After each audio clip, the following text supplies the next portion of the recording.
হচ্ছে মিষ্টি চারা। এই চারাটা আপনার এনে আসে আধা কেজি চারা নিয়ে আসছি আমরা, ঠিক আছে? আধা কেজি চারা এই যে রাখলাম, তাই না? হ্যাঁ, এর সাথে একটা একাঙ্গি দেবো, একটা একাঙ্গি দেবো, তাই না?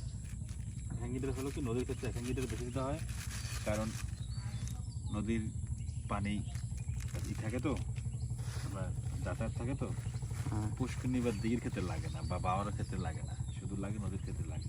কারণ এইটা আবার ওই মাটি থেকে ভাঙিয়ে আস্তে আস্তে করে ছড়াইলো। এর সাথে দেবো চিরা, বুঝতে পারছেন? বুঝছি।